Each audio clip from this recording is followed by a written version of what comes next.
At pinakilala niya si Loreto Santos, Mayor's Chief of Staff, na kahit hindi siya sinertify pa ng HRMO na hindi nga sa kawani ng Sangguniang Panlalawigan, ngunit lahat ng mga dokumentong ito, nagtaglay siya ng kapangyarihan dahil nga sa kagagawan ni Mayor Ponsalan. Yung pong mga kasagutan ni Mr. Loreto Santos at saka si Mayor Ponsalan ay nagbabanggaan. Sila po ay hindi sumasagot ng totoo at nagtatakipan. May respectfully move, Mr. Chair, that we cite them in contempt pursuant to Section 11 of our Rules of Inquiry. May also move that they be confined doon po sa Kwan, doon po sa jail po, doon sa Bikutan for 30 days. So move, Mr. Chair. Second motion.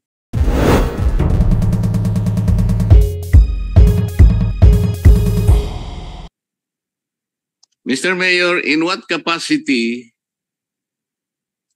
did you authorize Loreto B. Santos to represent you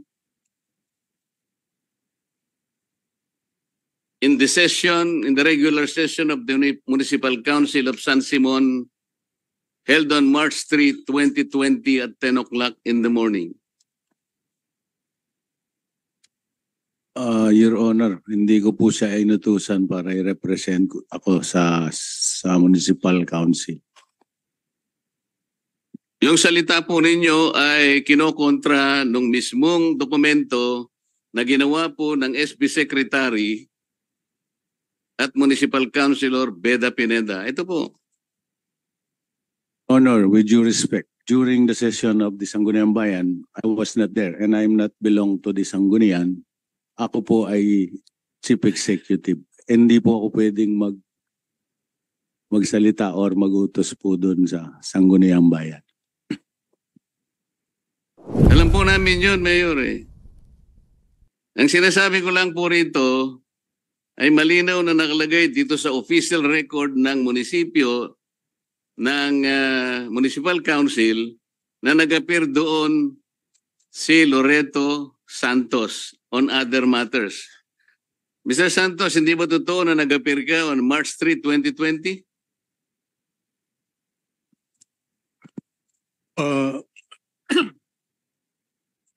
Hindi ko lang po masiguro kung March 3 nga po, but there was March a time. 3 nga, ito nga, kaya nga pinakikita ko mamaya, bibigay Yes, but there was a time na nag-appear ko sa...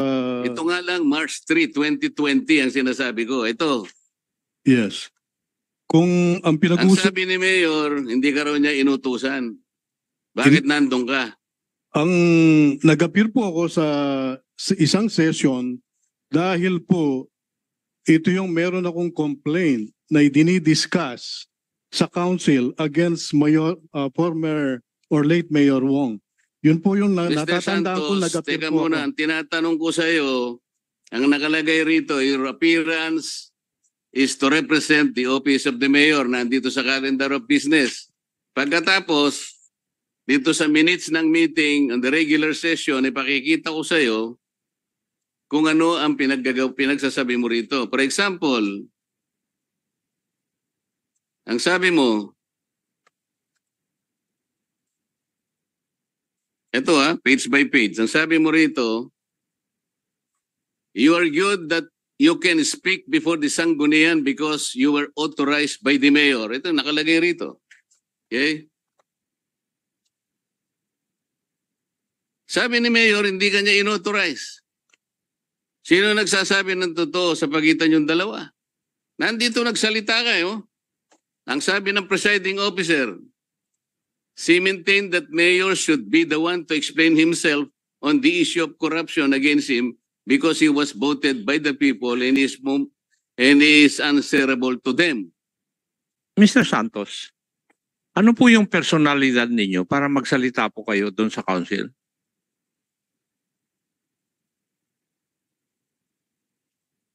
Nagsalita po ako sa council that time dahil po may ipipresent po ako na mga documents, papeles regarding past transactions po Transactions tungkol saan? sa munisipyo. Ano nga po yung transactions na yun? Ito yung I think I presented during that time. Makikita naman po doon sa minutes I suppose so.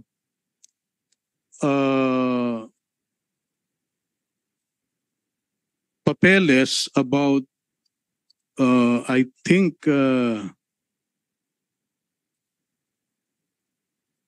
yung property po ni late Mayor Wong na nabili sa Metrobank and then ibinenta sa isang entity at ito yung sinasabi ko na may nakuha akong dokumento sa Register of Deeds, a deed of sale. Ang pagkakaalam mo kasi namin, yung sale, yung property which was foreclosed by Metrobank was purchased by the late Mayor Wong. And then bigla po akong may nakitang dokumento sa Register of Deeds. Ang deed of absolute sale is between Metrobank and I think Global. And there is Bakit kinailangan na i-divulge po ninyo ito sa sanggunian? marami po kasing pagkakataon in the past sa sanggunian po kasi Hindi nyo po ako sinasagot. Bakit kinakailangan na magsalita kayo tungkol dito sa sanggunian? What was the compelling reason why you had to speak before the sanggunian? because si late Mayor Wong was the presiding officer at that time, the vice mayor. And so, what was the issue you want to raise? Yung po kasing office niya, yung session niya that time, for the past sessions, nababanggit po kasi yung pangalan ko, no? Sa kanilang session. Hindi ko po maintindihan. Hindi yung pangalan mo nababanggit dito. I have the minutes, ha? Ang binabanggit ay si Mayor sapagkat merong corruption. Kaya ikaw ay pumunta roon para ipagtanggol si Mayor. Yan ang nakalagay sa minutes. Huwag mo isisingit ang sarili mo. That's why I'm asking you, Mr. Santos. Kasi a while ago, I was given the impression na kayo po ay inutusan ni Mayor. That is why I was asking, ano yung personalidad ninyo para magsalita po sa harapan ng konseho?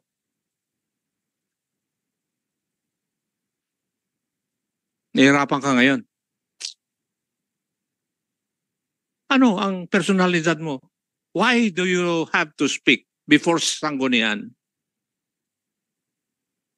Now, kung inaamin mo lahat yung sinasabi kanina na nandun sa minutes, eh ikaw ay representative ni Mayor. And what right have you na mag-represent ng Mayor? When in fact, in the previous hearing, hindi mo inaamin na ikaw ay empleyado ng munisipyo. That is correct, Mr. Chair. What is correct? Hindi po ako empleyado ng munisipyo. Pero hindi mo pa rin sinasagot yung katanungan ko, ano ang personalidad mo para magsalita for and behalf of the Mayor? Sabi nga ni Honorable Marcoleta, hindi na nababanggit yung pangalan mo. Ang pangalan ni Mayor ang nandun. Tapos ikaw ang appear doon. Tapos sasabihin mo sa akin, walang dahilan. Mr. Chair, I think yung sinasabi ko po, yung mga past sessions po, hindi po yung particular session na yon. Ano po yung nasa past session? Hindi mo pa rin sinasagot yung katanungan ko eh. Ano ang personalidad mo para magsalita sa sanggunian? Meron bang membro ng sanggunian dito nung panahon na yun? Councilors, please. Please. Nakapag-take out.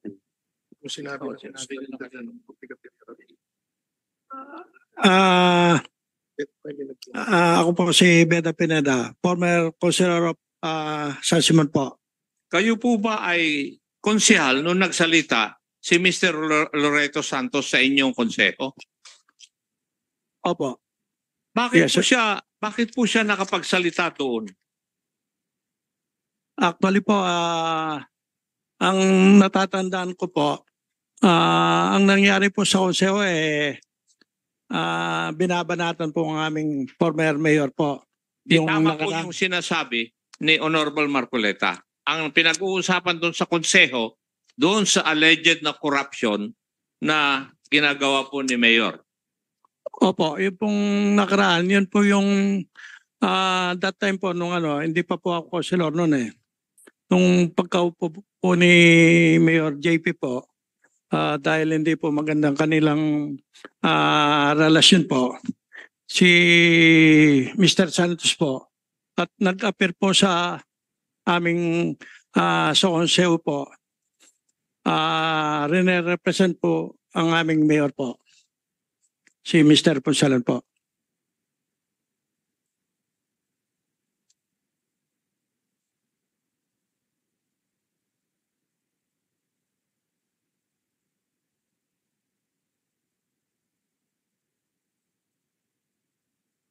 Good morning, my friends, the honorable body, honorable councilors, and of course our honorable Vice Mayor, the presiding officer of this august body. Anyway, the mayor has all the rights and authority to send somebody, civilian, private citizens of the municipality of San Simon, whom he trusts. So he can send anybody to present him to speak, to shed light, and to clear the air and to address issues based on the recent or previous session of this august body. So I don't see any reason why I cannot speak in behalf of the mayor, since he already authorized and communicated to me to represent him to speak before this body to clear the air, to clear the accusation or the statements made in the previous session. Now it is up to the council to decide whether I should continue or will let me speak on behalf of the mayor as a citizen of this municipality and as a representative or authorized by the municipal mayor of San Simon. Thank you. Do you confirm this, Councilor, na ito ang sinabi niya? Opo. Yes, Opo. Honor. Now, Mr. Mayor, sinabi po niyo kanina na you did not authorize Mr. Loreto Santos to speak. Pero si Mr. Loreto Santos, sinasabi niya doon sa harapan ng konseho na inauthorize niyo po siya. Sino ngayon na nagsisinungaling sa inyong dalawa? Hindi ko po siya inauthorize. Either one of you are lying. Di po ba tama, Mr. Santos? Yes, Mr. Chair. Do we have a quorum, Mr. Chair? Kasi kung may quorum kami, isasagot ko kayong dalawa in contempt. Telling the truth eh.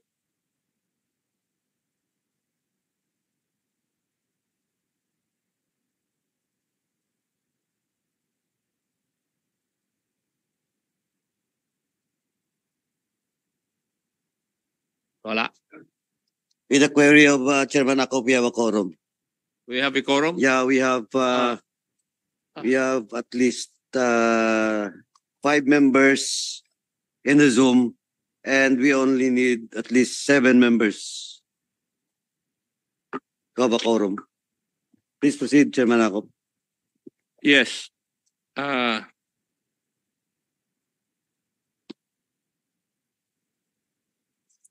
Mr. Chair, magmula pa noong last hearing, yung pong mga kasagutan ni Mr. Loreto Santos at saka si Mayor Ponsalan ay nagbabanggaan.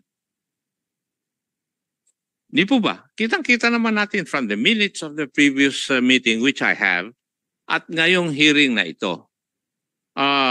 Sila po ay hindi sumasagot ng totoo at nagtatakipan. Now, to give or to, shall we say, to protect the dignity of this committee, may I respectfully move, Mr. Chair, that we cite them in contempt pursuant to Section 11 of our Rules of Inquiry. Second the motion, Mr. Chair. Before I rule with the motion, the second motion of Congressman Dante, let me again ask Chairman Akop, what is the particular provision that both Mr. Punsalan and Mr. Loreto has violated? The Section 11 for rules and for continuously not answering or lying to this committee. Mr. Chair. For lying. Okay. Anyway, there's a motion to cite in contempt Mr. Punsalan and Mr. Santos. Duly seconded. Any objection? Please check the Zoom. Members in the Zoom. For the information of the members of this committee, present in the Zoom is Rep. Ivan Ginto, Rep. Arnold Panaligan, Rep. Sunny Lagun, Rep. Olga Co, and Rep. Jojo Garcia Jr. And they signified that they voted yes for the motion of Chairman Akop. And of course, Congressman Adjong also voted yes. So, any objections? Hearing none, the Your motion Honor, is carried. pwede po akong magsalita. After the second motion na lang po, I will let you to speak. Yes. Okay. Mr. Chair. Yes, Chairman Akop. May I also move that pursuant to Section 11, Paragraph C, refusal to answer any relevant inquiry, may also move that they be confined doon po sa Kwan, doon po sa jail po, doon sa Bikutan for 30 days. So move, Mr. Chair. Second the motion. For how many days? 30 days. 30 days. Okay, there's a motion to detain Mr. Loreto Santos and former Mayor Bonjo Punsalan to be detained for 30 days in Bikutan. Duly seconded. Any objections? The chair says none. The motion is carried. The Sergeant at Arms is directed to escort after this hearing Mayor Punsalan and Mr. Loreto Santos. Yes, Mayor Punsalan. Your Honor, no, the honorable and the honorable members of the committee. Doon po kasi sa sinasabi niyo ako po ay walang control kung sino man po ang magsasalita doon sa session, no? And I never authorized officially or to commentary na inauthorize ko po si Mr. Santos. At I have no control kung sino po yung pinapayagan ng sanggunian para magsalita doon. Alam naman po natin ito, no? We have the same concept, being you are the House of Representative, no? And the President have no control during your session, just like the Mayor and the Sangguniang Bayan. So wala po akong control doon sa mga taong pumapasok doon sa session. So kung ano man po yung nangyayari doon, ay wala po akong kinalaman. Siguro po Mr. Chair. alam naman natin to. No, the Chief Executive is separate, no? We have an equal power po, no? Hindi natin pwedeng pakialaman yung legislature, hindi rin pwedeng pakialaman yung executive and the judiciary. Meron po tayong kanya-kanyang power, no?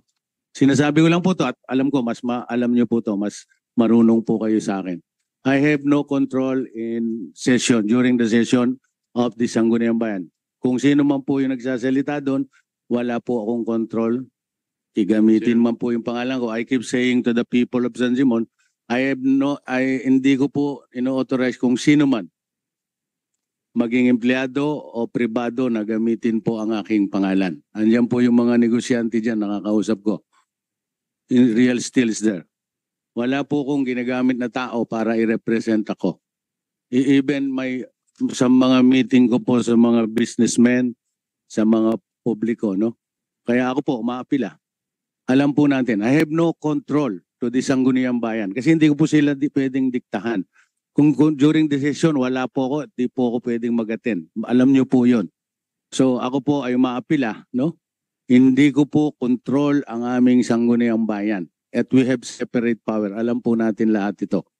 At yun po ang aking inaapila sa Honorable Chairman at sa committee, no?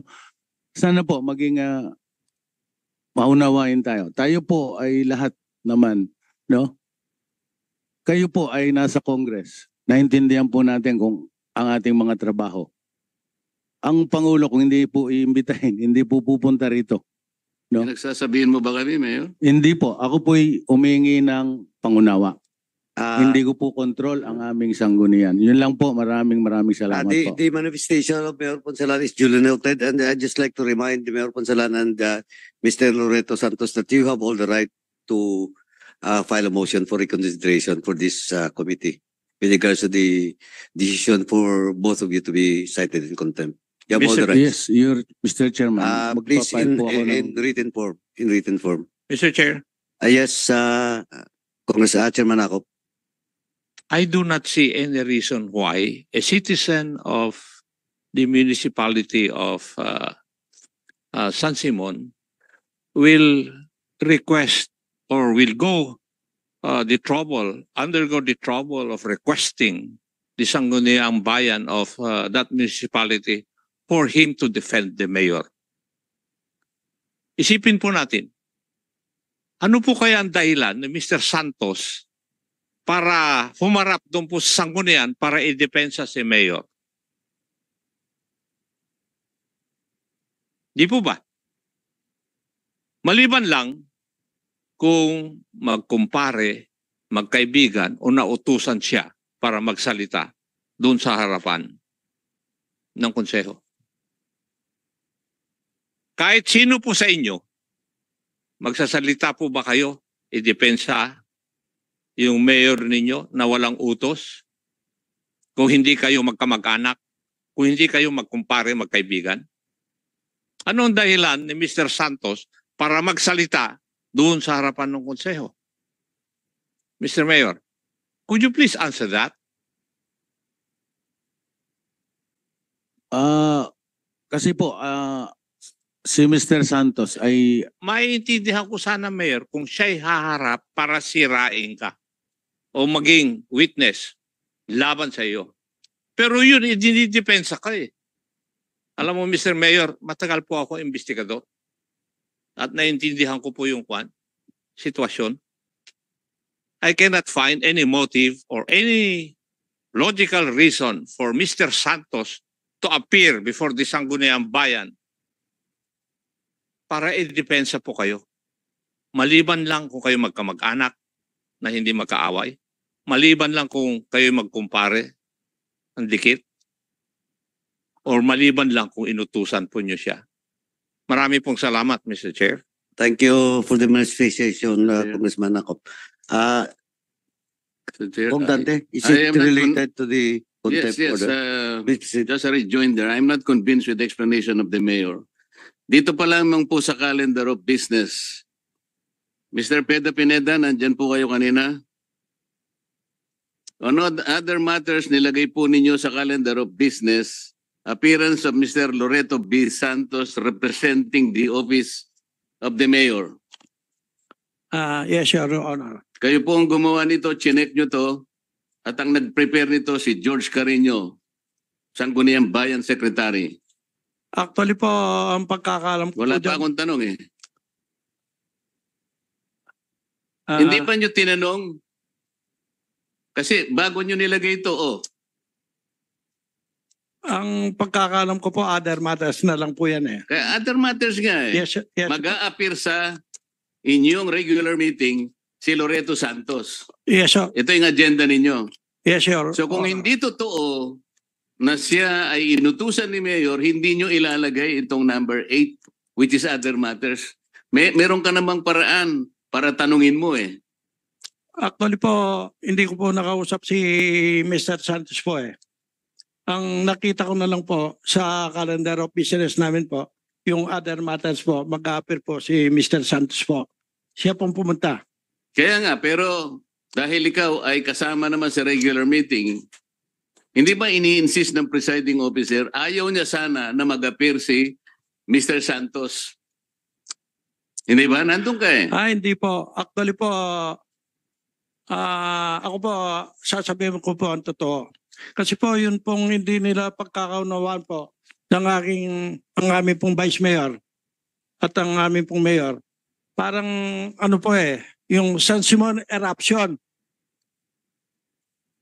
Parang yung Pinatubo eruption po. Parang bibirain po ang aming vice mayor po. Parang may bubulkan po, gano'n, sa Sangguniang. Yun pong sinasabi ni Mr. Santos at hindi lang po niya natuloy.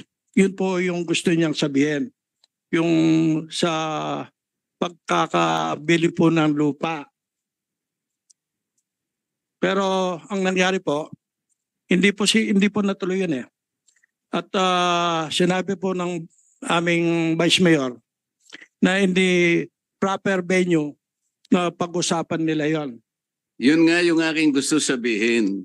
Ang sinasabi ng Vice Mayor, hindi dapat dito pag-usapan, hindi ito yung proper venue. Ngunit nagpilit si Mr. Santos na magsalita at sinasabi niya, karapatan naman ni Mayor na mag-represent na kung sino yung gusto niya na magsalita para sa kanya to clear the air. Sabi pa nga niya, Taal, hindi Pinatubo. Nandito nga eh. Opo. Ganun ba siya kalakas ang loob na manghimasok sa gawain ng Sangguniang Bayan kung hindi siya pinaspasan ni Mayor? Konsyal? Hindi ko po alam yon. Pero po yung practice namin po sa Sangguniang, yung other matters po, pag may bisita po or gusto pong magano sa Joseo, binibigyan namin pong pagkakataon na makapagsalita po. Pero ang sinasabi niya, magsasalita siya in representation of the Mayor. Ito yung pinag-uusapan natin. Opo. Ngayon, sinasabi kasi ni Mayor na hindi niya inutusan. Yun po, hindi ko na... Naniniwala ka ba na hindi siya inutusan ni Mayor sa kabila ng lakas ng loob niya na mag-appear sa inyong Sangguniang Bayan regular meeting? Sino ba siya? Kung hindi siya inutusan ni Mayor, bakit naman kayo pumayag na magsalita siya ng ilang... Ang haba na pinagsasabi niya rito. Siniraan yung Vice Mayor at pinuri naman si Mayor Punsalan. Kung hindi siya inutusan, ganun ba siya? Ganun kalakas ang loob? Hindi ko na po alam yun, Your Honor. Pero kami alam namin. Kaya tama lamang po yung motion kanina ng aking kasama rito sapagkat exasperated na kami rito eh. Takipan na ng takipan. Mr. Chair, hindi lamang po kasi yun eh. Hindi lamang yung pag-appear ni Mr. Loreto Santos sa inyong Sangguniang Bayan regular meeting, nag-attend pa siya doon sa Committee on Land Use, Zoning, Housing and Urban Development held on August 14, 2020 sa special session sa session hall ng Capitol Building sa San Fernando. Ito po, Mr. Chair, sa first page pa lang nitong minutes ng meeting, nandiyan naman si Honorable Ananias Canlas Jr., siguradong alam niya ito. Isa po sa presente dito, present kanya Loret Santos, Mayor's Chief of Staff. Ito po, minutes po ito eh. Do you deny this, Mr. Loret Santos, na nag-appear ka doon sa meeting ng Committee on Land Use, Zoning, Housing and Urban Development? August 14, 2020. Do you deny this? No, Mr. Chair. Okay. Sa Nag-appear dito po, po ako dyan. ang representasyon niya, Mr. Chair, Mr. Loret Santos, Mayor's Chief of Staff. Nakita mo naman. Pagkatapos, ang sabi in-acknowledge naman ni Honorable Canlas, ang sabi rito, among others, before I continue, I would like to acknowledge the presence of the following. Mr. Carl Bareng, Local Legislative Staff of San Simon, the Honorable George M. Carino, former mayor councilor and now secretary of the Sanggunian of the Municipality of San Simon, and the Honorable Romanuel Santos, Municipal Councilor, and Mr. Loretz Santos, Chief of Staff of the Honorable Mayor Punsalan of the Municipality of San Simon. Bakit ka nag-represent na naman na ikaw ay Chief of Staff? Mr. Chair, hindi ko po alam na meron pong ganong, nandun na po kasi ako no? Na Ito na I am naman, kaya nga dapat ka lang makulong eh. Lahat ng kasinungalingan, gusto mo nang ibenta sa amin. Hindi mo maibebenta lahat sa amin yan. Okay? Hindi kami tanga rito. At huwag mo kaming gagawing loko-loko rito. Nakakapikon na talaga eh. Ito, tingnan mo Mr. Chair. Dito sa isang pahina, the Honorable Canlas repeatedly asked Councilor Santos whether the certified copy of the deed of sale was presented before the ratification ordinance. Walang definite answer.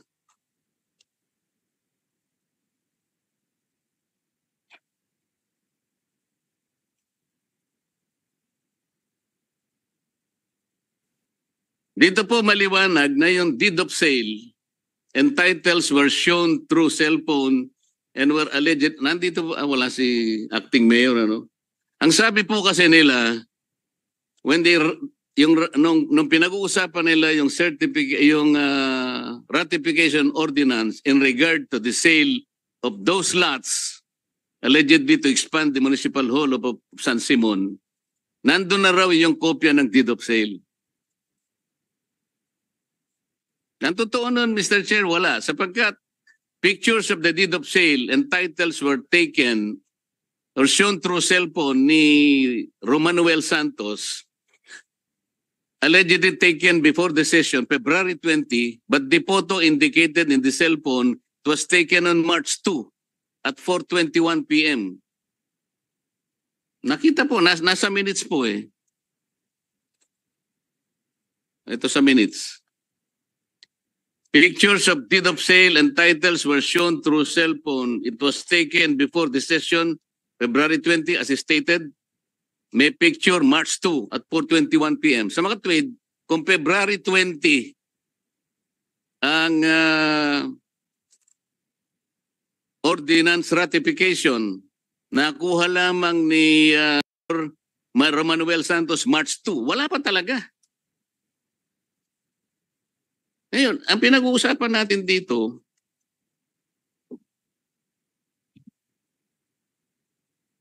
sabi mo rito,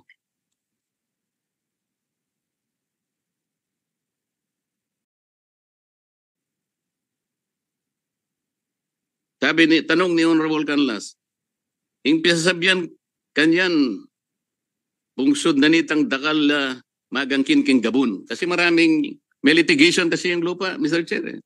Sagot ni Loretz Santos. E naman magangkin on the whole property. They just would like to get the rightful share. Kaya naman miras laking court. So more or less, balumia ating pisasabyan. Nino makibalong ating pisasabyan ng usgado? Tanong ni Honorable Canlas. I think even the councilors, all of us, and the mayor, ating information makanita. So lahat pala, silang lahat alam nila na mayroong kaso pala yung lupa. Mr. Chair. Ngayon, ang tinatanong ko po, bakit nakakapag-attend si Mr. Santos?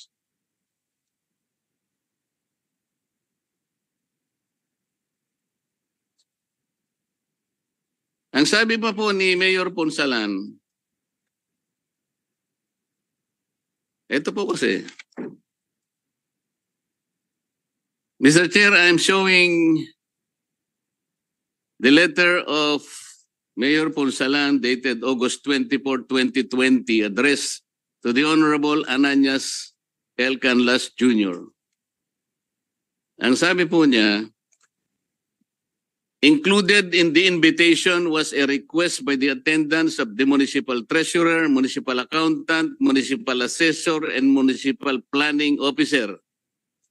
The above-named municipal appointive officials were represented by Loreto Santos. Isipin mo naman, Mr. Chair.